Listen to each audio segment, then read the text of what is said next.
Today, I'll be showing you how to read effectively with your child by asking and answering questions and by having a philosophical discussion around gender roles in a family.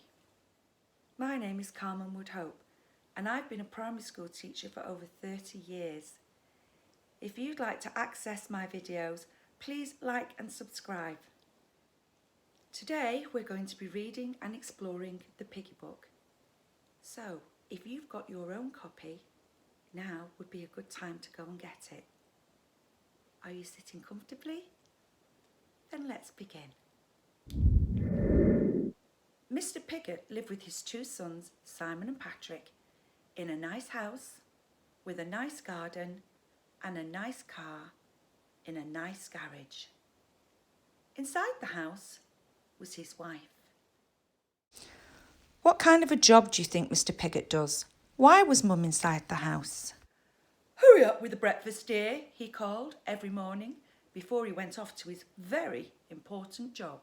Hurry up with breakfast, Mum, called Simon and Patrick every morning before they went off to their very important school. After they left the house, Mrs. Piggy washed all the breakfast things, made all the beds, vacuumed all the carpets, and then she went to work. Why do you think Mrs. Piggy is washing the pots? Why is Mrs. Piggy making the beds? Who could have made the beds? Mrs. Piggy is vacuuming the carpets. What's another word for vacuuming? Mrs. Piggy stood at the bus stop.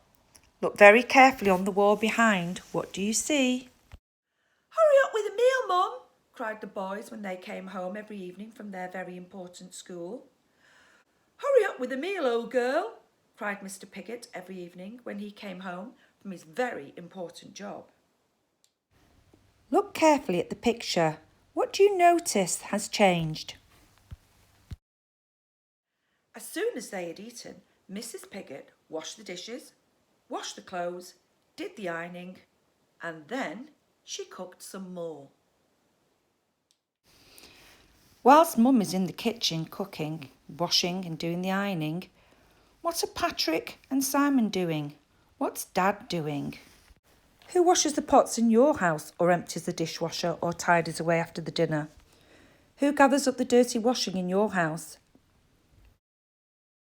Who cooks in your house? Do people take it in turns? What is your favourite meal? One evening, when the boys got home from school, there was no one to greet them. Look carefully at the picture. Using your inference and deduction skills, can you tell what's going to happen in the story?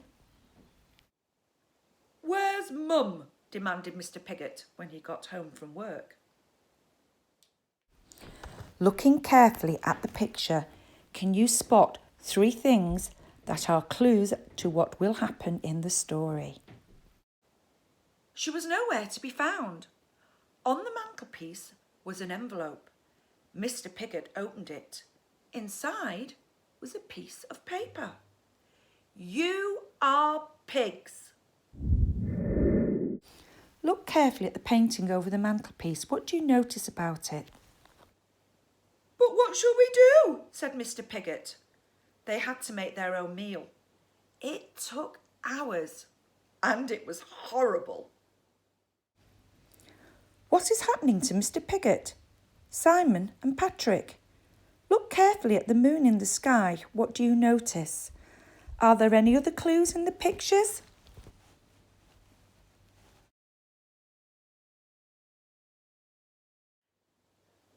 Next morning, they had to make their own breakfast. It took hours and it was horrible. The next day and the next night and the day after that, Mrs. Piggy was still not there. Mr. Piggy, Simon and Patrick tried to look after themselves. They never washed the dishes, they never washed their clothes, and soon the house was like a pigsty. What do you imagine a pigsty is like? In what way is the house looking like a pigsty? Look carefully at the window. What do you see? When is Mum coming home? The boys squealed after another horrible meal.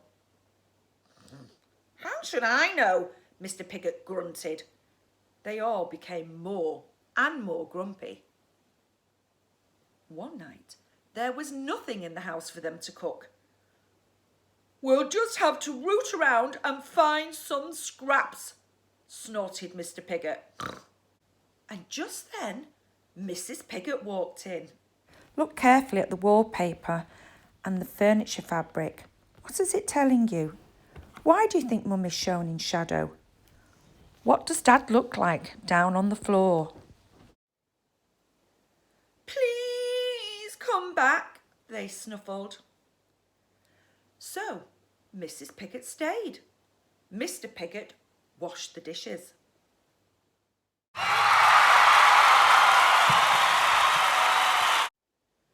Patrick and Simon made the beds, and Mr. Piggot did the ironing.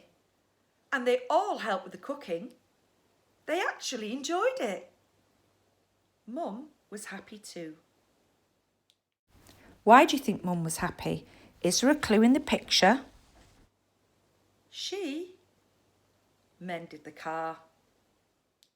Look closely at the number plate on the car that Mum is mending. What do you notice? Anthony Brown uses lots of symbolism throughout all of his illustrations. One particularly intricate use of symbolism is the inclusion of the portrait of Mr. and Mrs. Andrews hanging above the mantelpiece in the Piggot Lounge room. Symbolically, the figure of Mrs. Andrews is missing from the painting. Gainsborough was an English oil painter in the 1700s, and although he loved landscape painting, he could not do it for financial reasons. Instead, he painted portraits of society people. It seems that Gainsborough's situation was rather like Mum's, in that Mum had to do a job she didn't really want to do, when what she really wanted to do was be a car mechanic. This is the portrait of Mr. and Mrs. Andrews by Thomas Gainsborough. Compare it to the one that is in the Piggy book by Anthony Brown. Can you see any similarities or any differences? The portrait hangs in the National Portrait Gallery and you can access it online. Piggy book raises philosophical questions about gender norms, fairness and autonomy. If you are reading the book with older children, it may be appropriate to bring up the philosophical concepts of adaptive preferences and autonomy. Stick with me, it's not that difficult, this one. Adaptive preferences refer to preferences that someone in oppressed circumstances would not normally hold, but has come to hold because of the limitations of his or her situation. A common analogy for adaptive preferences is that of a fox that cannot reach higher, more delicious looking grapes, and so convinces itself that it actually prefers the lower hanging but less desirable grapes. Telling this story may be an effective way to get children thinking about adaptive preferences.